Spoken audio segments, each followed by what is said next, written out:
My name is Kanya, but you can certainly call me Coach K. I am your certified sexologist with a goal of guiding women on a path to understanding their value, worth, and personal boundaries. And I do this through self-love, accountability, and truly owning your sexuality, because when you are able to understand the power that you hold when you own your sexuality, you look at the world differently, walk, talk, and all that good stuff. And honestly, a lot of that goes into what we're going to be discussing tonight. Thank you all that's joining me on Clubhouse, Facebook, on my business Love and Intimacy 101 page, as well as our private Black Mama Facebook group. If you don't know anything about that, you need to find out more. As well as Instagram. You can definitely follow me on Instagram, Coach K101, if you are everywhere else. Throughout my entire discussion, every single week, I encourage anyone who has valuable information, come up and share, drop it in the chat, ask questions, because I'm not here to be right. I am here to be informative and share information as well as gain information from all of those around me. So tonight's discussion on sex and relationship chat is brought to you by the club that I have, which is, hey Tatiana, thank you for joining us. Life, Love, and Intimacy is the club that is hosting this discussion on Clubhouse. If you tap on that greenhouse at the top of the screen, you can follow the club and you will be notified anytime that I go live, which is every Tuesday night at 7:30 p.m. Eastern Standard Time. Sometimes I go live on random moments when it is necessary and we have other things to talk about. So tonight I am talking about marriage takes more than love. I am going to name off, let's see, 1, 2, 3, 4, 6, 7. I want to name off just 7 basic elements that are necessary for a healthy, lasting marriage. And out of all of these, love is not going to be one of them. Because the thing is, we love a lot of things in the world. If you see a puppy and you fall in love with it, oh, I love this puppy, but you wouldn't marry the puppy, right? It takes more than that. It takes a whole lot more than that. So we can love a lot of things, but that doesn't mean that that is going to be a lifelong journey of marriage. So, as always, I'm going to name off these 7 items, and then I'm going to go back and we're going to discuss them in length. Anyone who would like to be an interactive part of the discussion, if you're here on Clubhouse, raise your hand, come on up and talk. Anyone on Instagram or Facebook, drop your comments in the chat or questions and we will get those answered. All righty. So the 7 items, and these are non-inclusive items because these are just some basic items. It's okay. All right. So these are some basic items. So number 1, and this is not in any particular order. Number 1 is trust. Number 2, financial responsibility.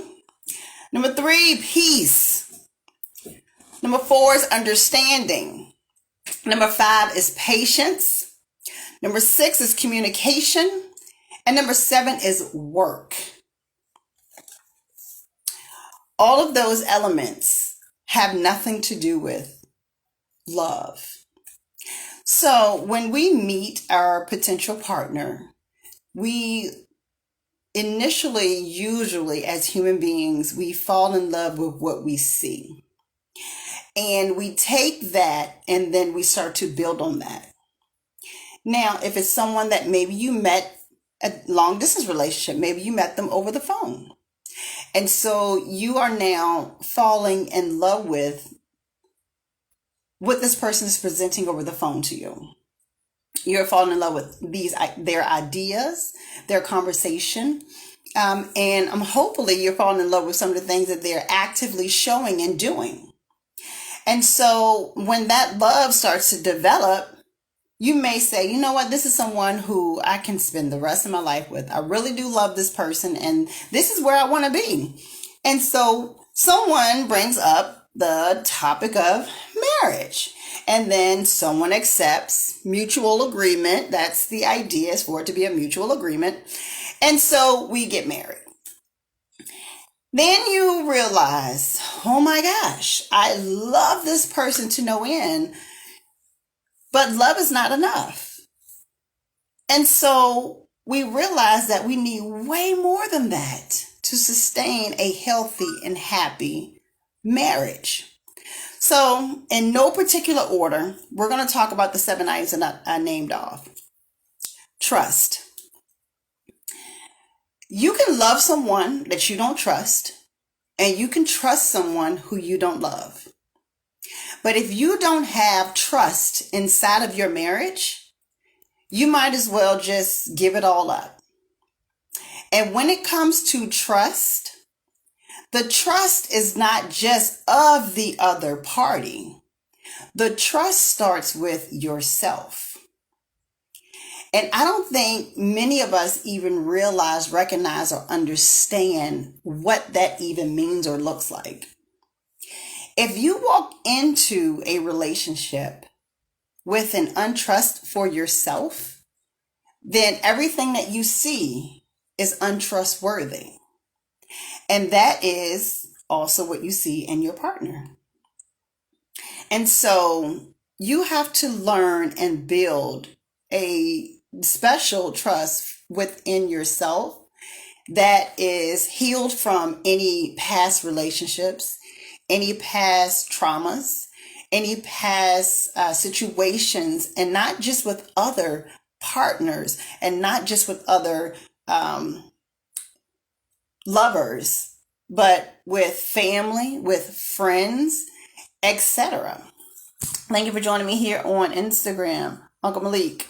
So that trust goes beyond just a lover situational trust.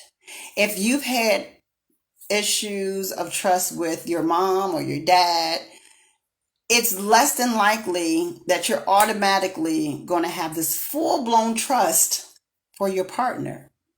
And so you want to be able to recognize that and work on that. And say you do get with this person, you know, and I think it's always a great idea to have that conversation up front. Because I can tell you that if you're in a relationship and you're displaying that you don't trust, now you're putting that on the other person, and now you're going to get that regurgitated over and over and over. And now you have a situation of a whole bunch of love and no trust. That's not going to be long lasting. That's not going to be healthy. So once you build that trust within yourself, then you learn to build that trust with another party. Because sharing your trust with someone else takes strength, it takes courage, and it takes time. And one of the other things on here, it takes patience. So, trust. You absolutely want to work on that trust for yourself.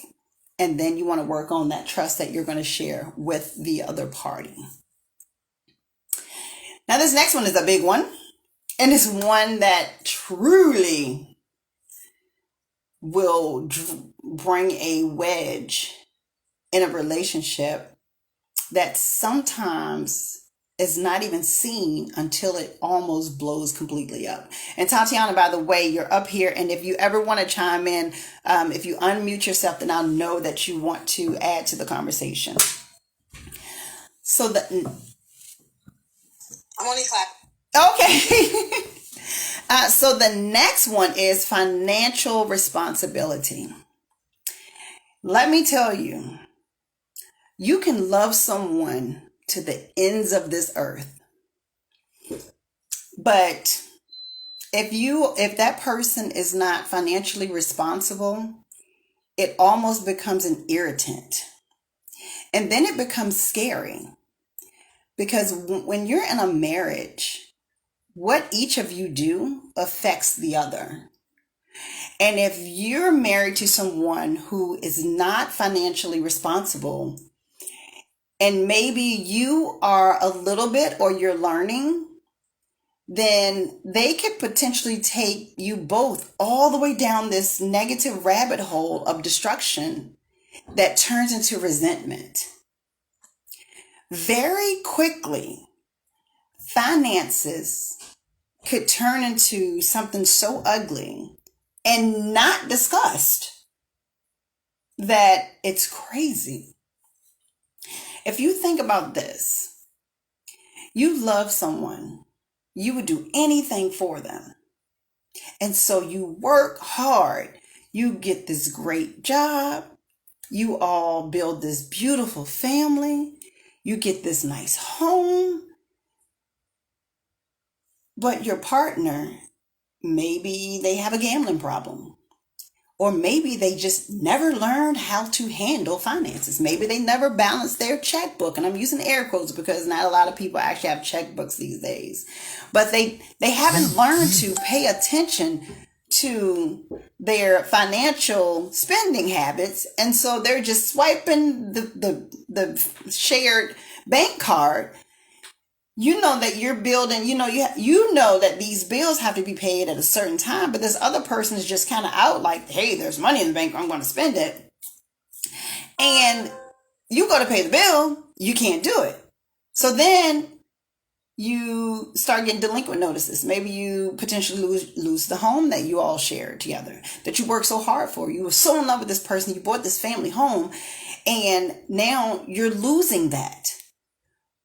Or your children aren't able to have all the things that you feel like they deserve or that you want to give them. You're not able to do that. Or you had two cars and now you've lost one of the cars. And so now you all are dependent on one car. Or just in general, you were used to a certain lifestyle that you're no longer able to live because the other party is not financially responsible.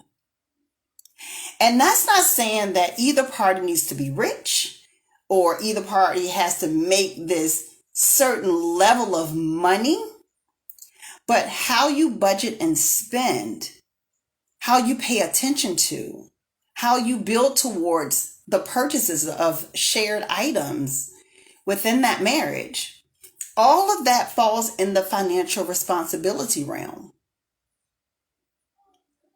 Those things absolutely matter. And you need that inside of the marriage for it to be healthy and long lasting, regardless of love.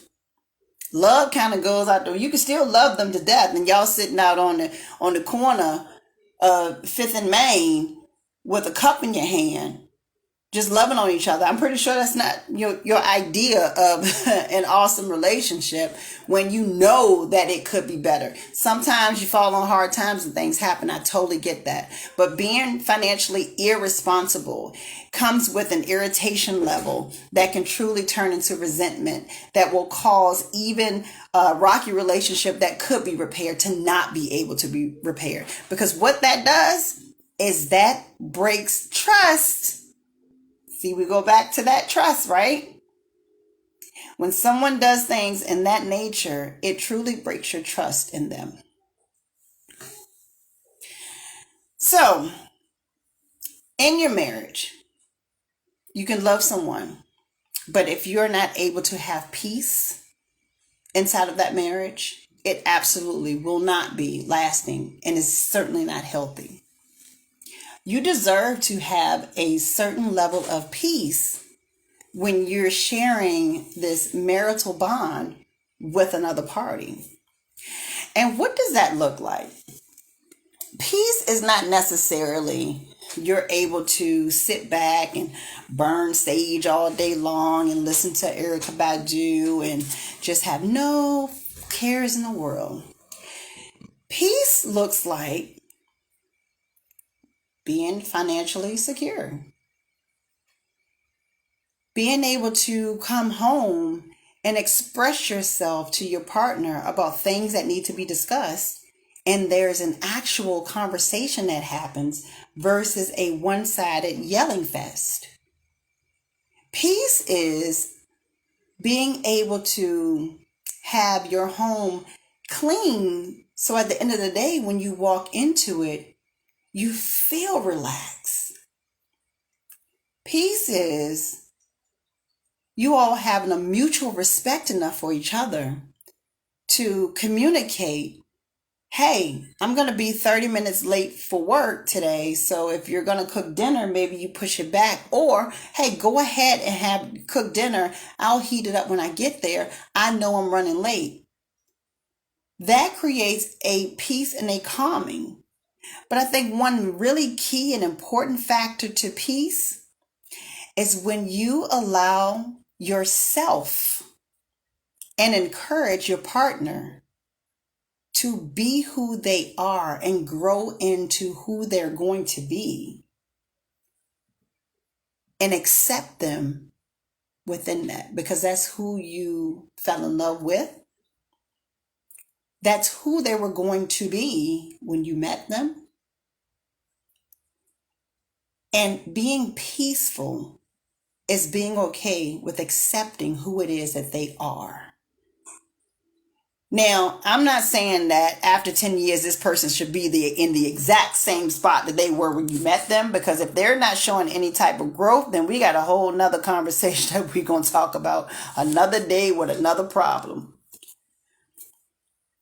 But being peaceful is knowing that your partner accepts you for who you are and accepts the growth that you're going to have within that marriage, versus them trying to set you on a path that they prefer you be on, because that happens sometimes in a marriage.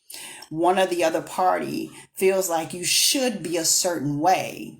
And so it disturbs your peace of who you know you are and who you're growing into, to have someone try to force you on a different path that you know is not the path that you need to be on. Because at the end of it all, even though you're in a union, you're still individual people. Yes, Tatiana. Hello, Coach K. So I'm to be with you. I think your teaching is so enlightening, is so informative, and it's also where people who don't understand get a clear understanding of just what the basic is in love and marriage. And I wanted to say that, especially in marriage or any relationship, love never comes with conditions. It doesn't keep an account of wrongs you're doing. And I think the more that we've learned to love each other individually and come together, it can become a harmonious union. And I'm done speaking, Tatiana. Yes, absolutely. And I appreciate you sharing that. Harmony is absolutely what's necessary. And I will say that every moment won't be peaceful, don't get me wrong, but I'm talking about an internal core peace that you can have, just understanding that you can still be you as an individual, grow with your partner, and that creates a calming peace. And thank you for that compliment. I appreciate that. So going into the next item, understanding. Understanding who you married and understanding their dynamic is huge in a healthy and lasting marriage. Now, with that, just like with any of the other ones, that's not to say that, oh, well, I know they've been through a lot, so I understand if they come home and yell at me every day. No, that's not what I'm saying. When I talk about having an understanding for someone, I'm talking about maybe you married someone who they grew up very shy. And so they've never been outspoken. You grew up just the opposite. So when you all go out to functions and your partner is very reluctant to, engage with the family or engage with other people as much, but they give what they have to give, you being able to have an understanding that, you know what, we're only 3 years into this marriage. I've watched this person go from point A to maybe point N. They haven't gone all the way to Z where they're walking in and they're openly introducing themselves. They're walking around the room. Hi, how you doing? But they're also not walking into the room with their head down and just kind of, hey, hey. So understanding that who you partnered with and who you married is not you, and that they will need that time to learn the ways of this marriage and to grow in that marriage. So having an understanding of each other and of self is huge for a healthy and lasting marriage. We have to understand that maybe we ourselves could be the reason why our partner hasn't branched out of where they have been since day one. Maybe we have to understand and take a step back and say, well, am I doing something that is causing my partner not to have any growth over these past 3 years? Am I stifling their growth? So having an understanding of yourself and an understanding of awareness of yourself and of your partner is major when it comes to having a healthy and lasting relationship. It's not a whole lot with the understanding, but the understanding does go into the very next one, which is patience. Patience is one of those really thin-lined items. It's such a thin line because while we want to be patient, there are some times where you want to be cautious of how much patience you give a situation. And yes, that will be case by case, marriage by marriage. But I want anyone who's listening to this that's live or anyone that's going to catch the replay to hear me when I say this. Just because you are married to someone, that does not give them the right to take advantage of the patience that you're showing. And when I say have patience, I don't mean just with the other person. I also mean with yourself. If that means that you have to be patient in, maybe you want to start a family. You all just got married. You're 3 years in. You all discussed that you wanted to start a family, right before you got married. Your partner said to you, I'm just not ready yet. And here are the reasons why. And so you get married. All right, we're 3 years in.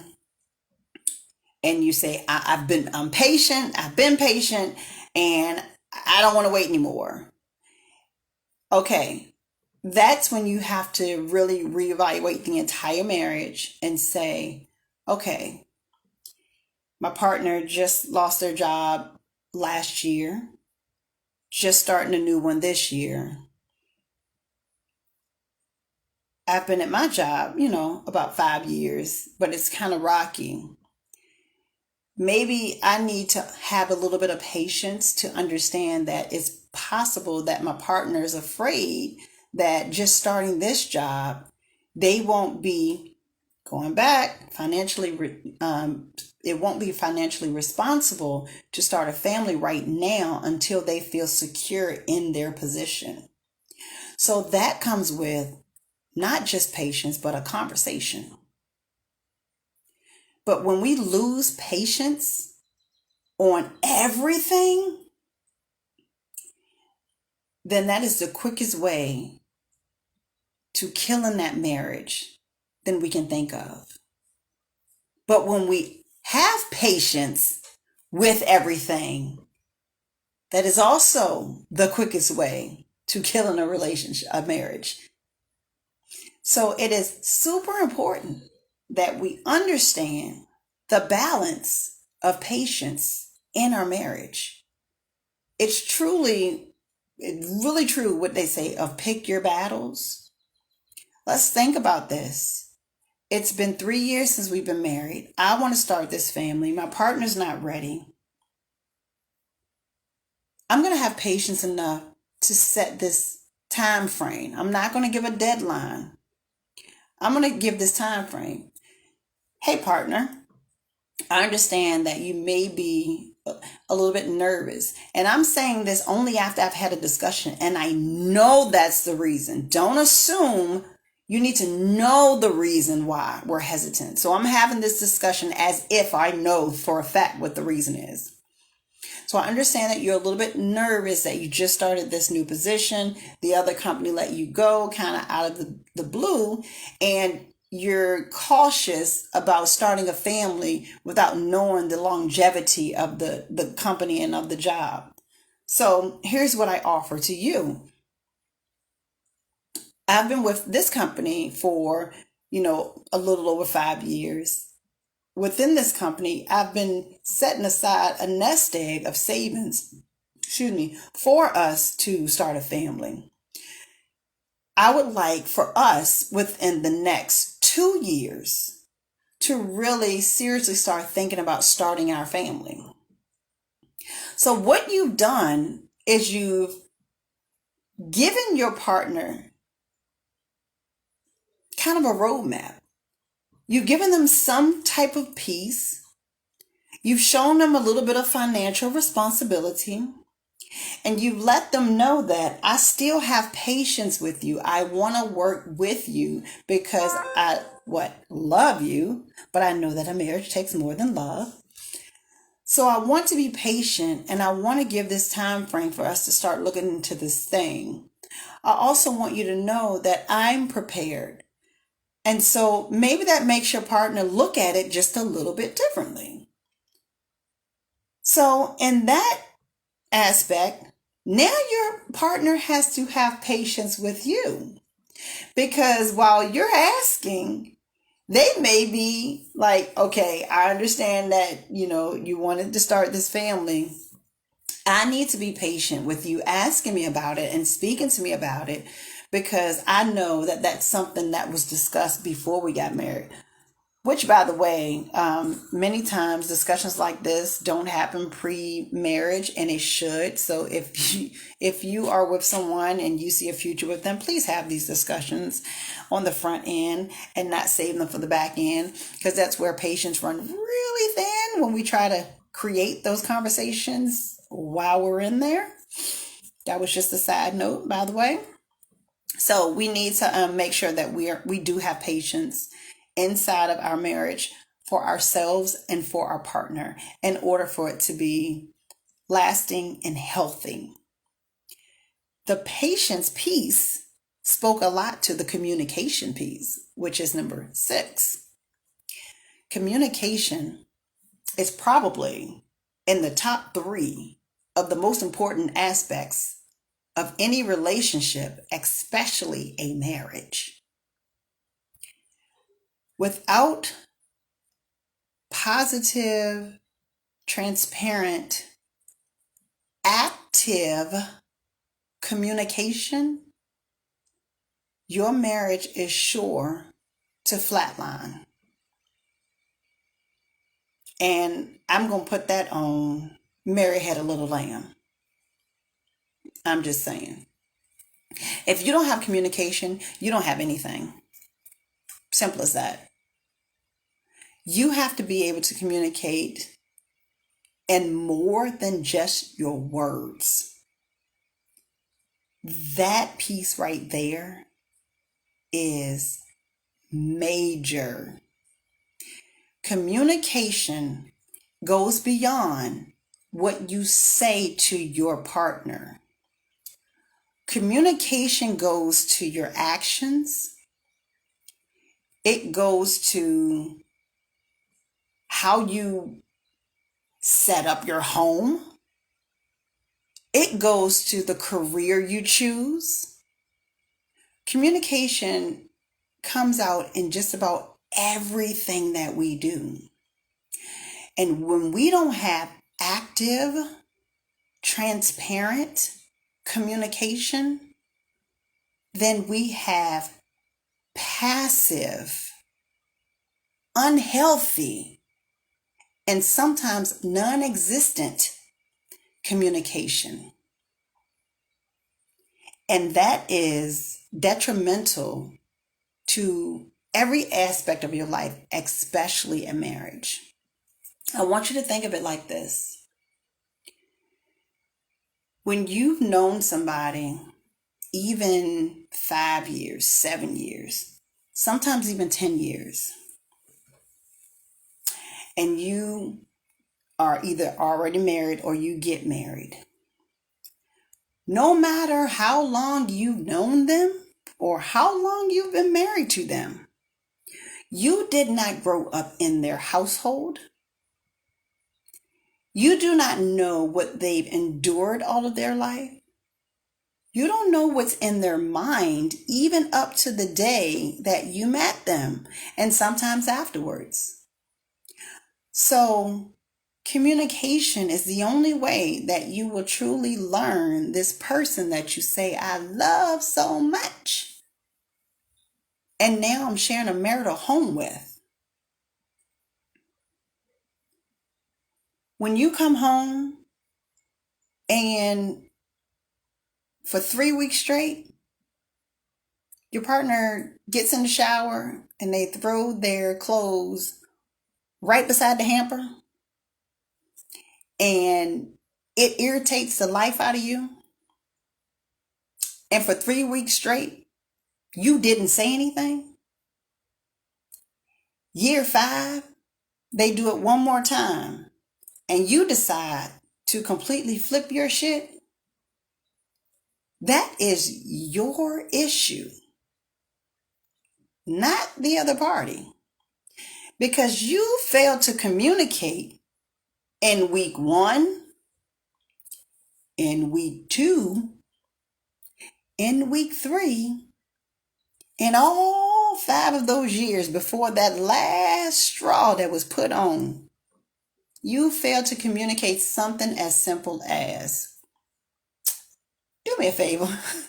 When you take your clothes off to get in the shower, can you just throw it in the hamper for me? How easy is that? And you'd be surprised at how many relationships end over something as simple as that. Build up.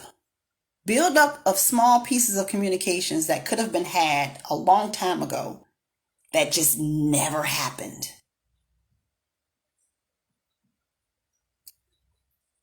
I find it extremely surprising.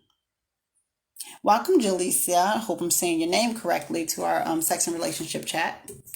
I find it extremely surprising at how many marriages end, and then all communication starts to come forward.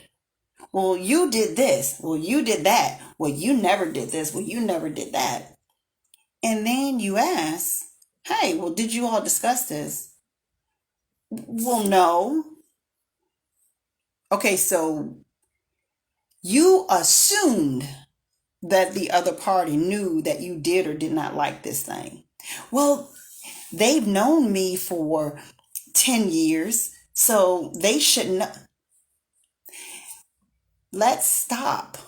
Let's stop that. Let's stop that before we even walk down the aisle and say I do. Let's stop walking down the aisle with people that we assume things for. Because, hey mom, hey Al, thank you for joining me here on Facebook. Because it's not fair to yourself, and it's also not fair to the other party that you haven't learned how to communicate to the point where you let so many itty bitty little things build up year after year after year to the point of now you're splitting up. And when you get in front of, maybe you try, you want to try therapy for the first time, or maybe you all are just speaking to the divorce attorney, and it comes to find out that it was something that absolutely could have been avoided with just a simple communication.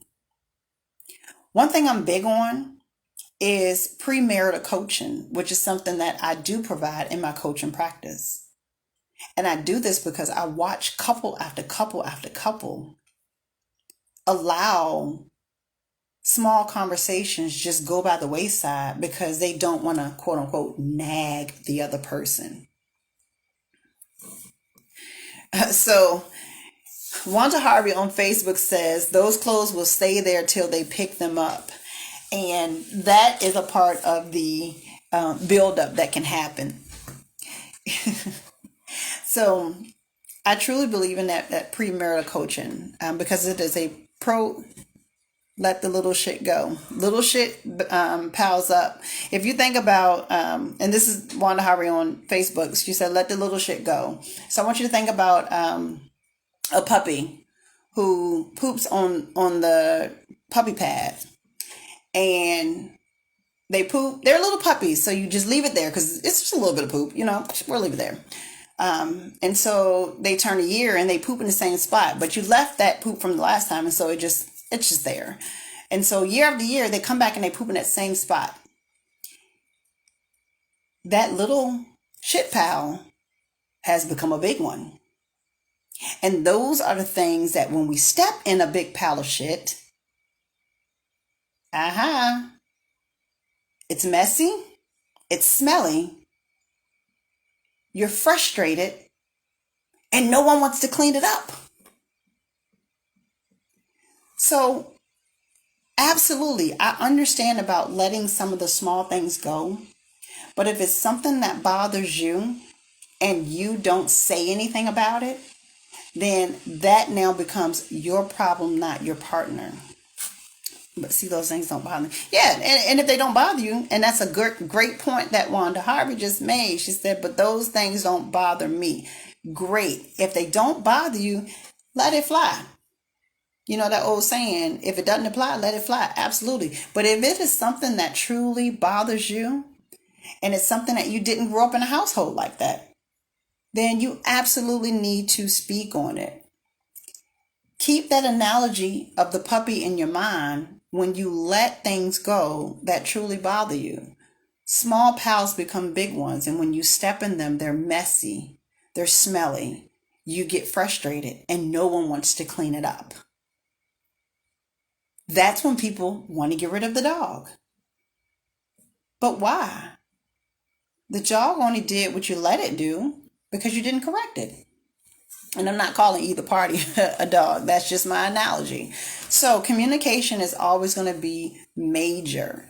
If you think about the only way that you were able to get forward in life is because a communication was had with you.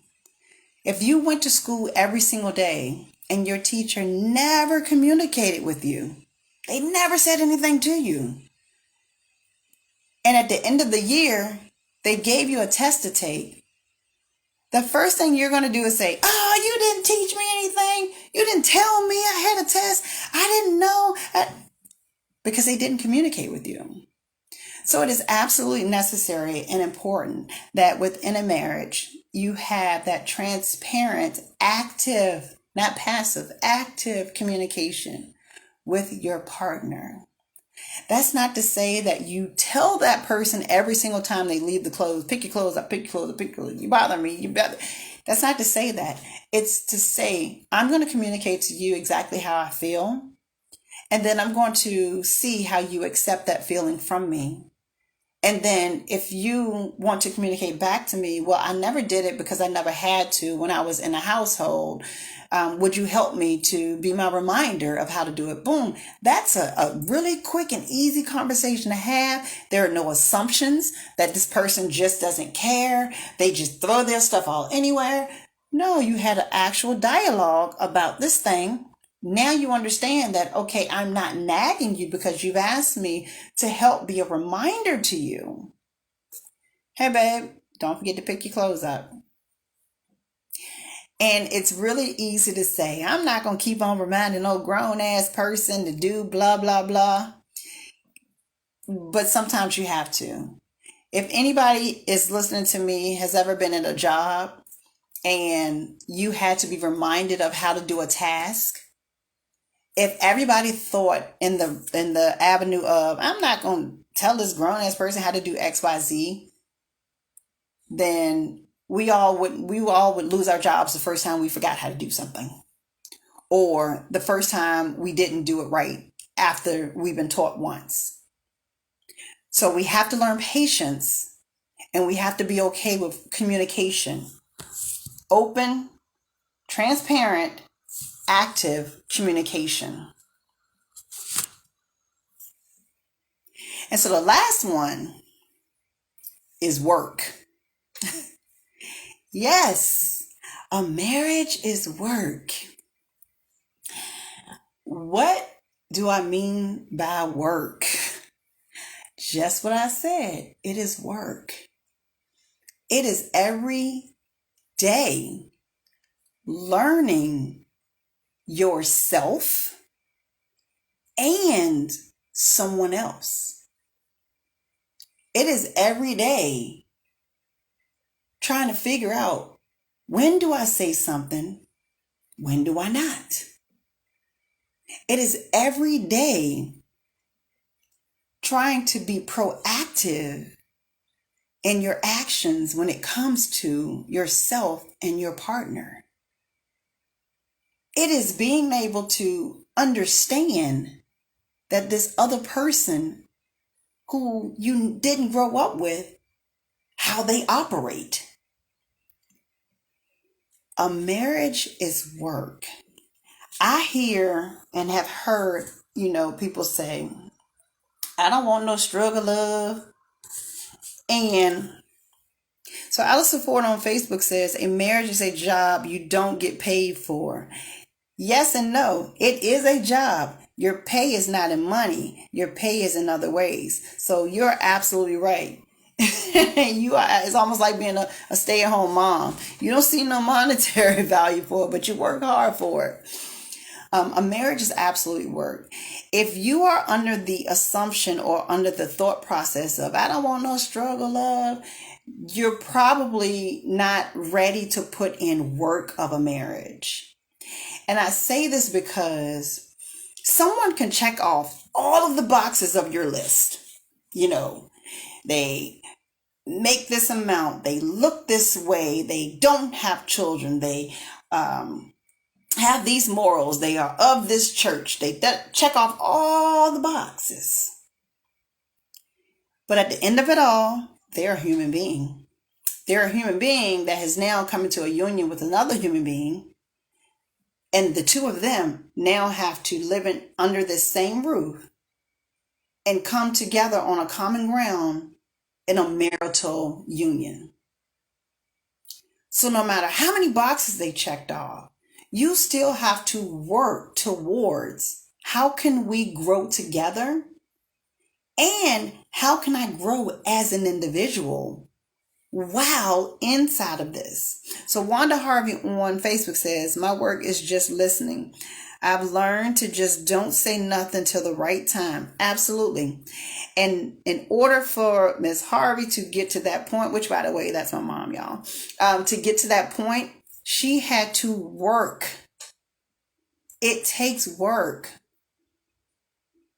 Anything worth having is worth fighting for. It doesn't have to be a drag out fight. It doesn't have to be fight in a negative way. It's just working towards something. If you will stay at a job and work hard for 365 days a year to get a 3 to 5% increase and kiss behind of a manager who knows 20 times less than you, then you can absolutely work hard at a marriage in which you chose to be in.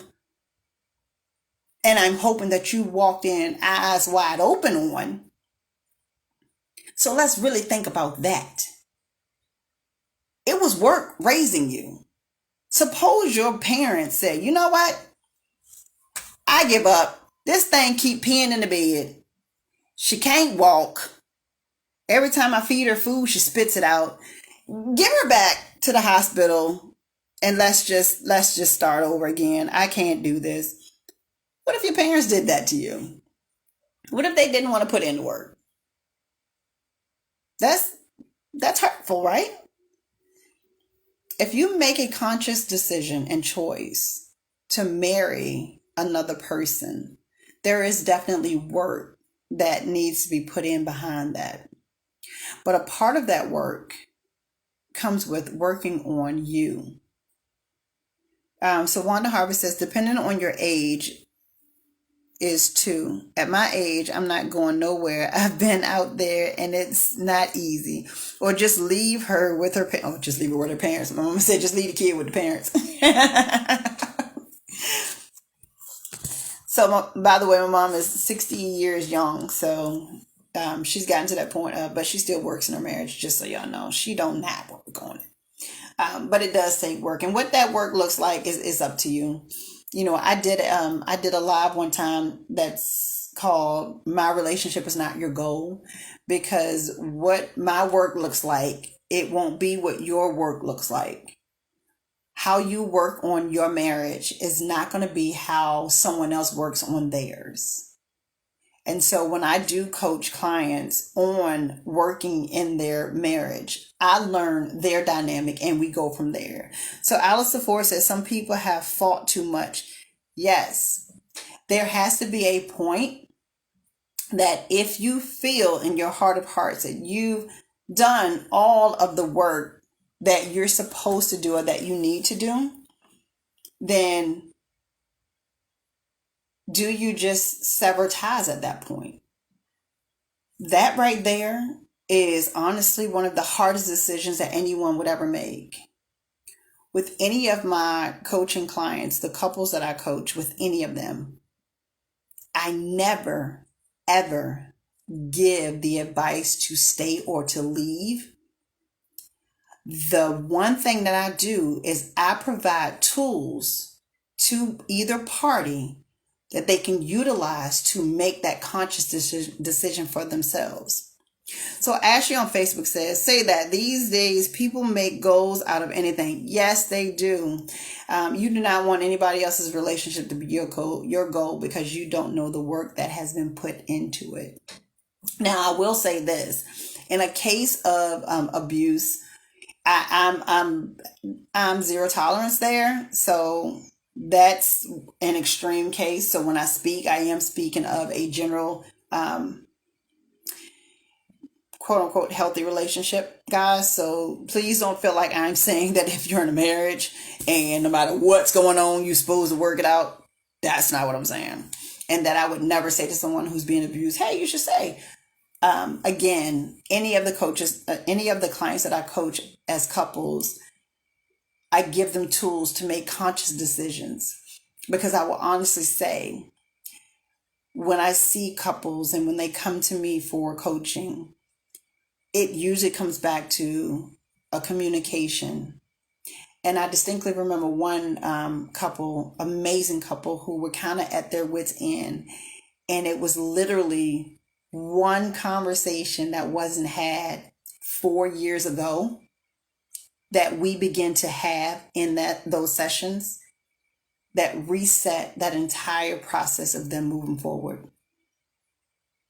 And so if you're ever in a place where you feel like, I don't know what to do, I'm frustrated, I just want to walk away, I encourage you, if not with me, seek a third-party professional guidance. Because what you guys could be doing is talking at each other passively, not actively, and not being able to absorb the information. So as always, guys, we are hitting our 1 hour mark, and these rooms are slated for 1 hour every single week. I definitely appreciate you all joining me today for our sex and relationship chat, where we are talking about marriage takes more than love. The 7 items that I named off, which are key components to a healthy, lasting relationship, not in any particular order, is trust, financial responsibility, peace, understanding, patience, communication, and work. These are some of the starting items that you would want to consider when you are looking toward being in a marriage for it to be healthy and long lasting. My name is Kanya, but you all can call me. I'm glad you enjoyed it. Thank you for joining me. You all can call me Coach K. I am your certified sexologist, where I guide women on a path to understanding their value, worth, and personal boundaries. And I do this through self-love, accountability, and truly owning your sexuality. Because when you own your sexuality, you walk, talk, and you are a different person in being in general. I want to remind you all that we are here every single Tuesday. You are absolutely welcome, Miss Harvey and Mr. Ford. We are here every single Tuesday at 7:30 p.m. Eastern Standard Time.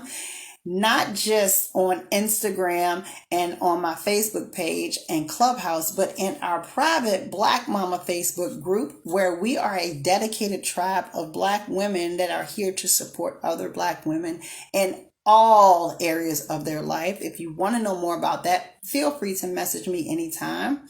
I want to remind you that the Own Your Ish Sis Ladies Retreat is coming up in October. You can get your seat reserved for a deposit. I am only taking 10 ladies. This will be a 3-day intensive 3 nights, 4 days intensive boot camp that is dedicated to building and uplifting women and providing tools to allow you to get into one of these situations of marriage or relationship, because everyone's end goal is not always marriage, not just with another person, but with yourself. So I thank you all for joining me this evening. Definitely feel free at any time if you feel like that a premarital coaching is what you and your partner needs, or just you. Go to loveandintimacy101.com, schedule a complimentary discovery call, and let's see how we can get you started on a positive path to open, transparent, and active communication. If you have any questions, don't ever hesitate to reach out to me, info@loveandintimacy101.com, or any of the pages you're watching from. Message me and I'll hit you back. Thank you, Tatiana, for being a part of this. Thank you, Jacqueline, for hanging out with us. And I will see y'all back next week, where we're talking about Till Death Do Us Part. What do your vows mean to you? Good night, everybody.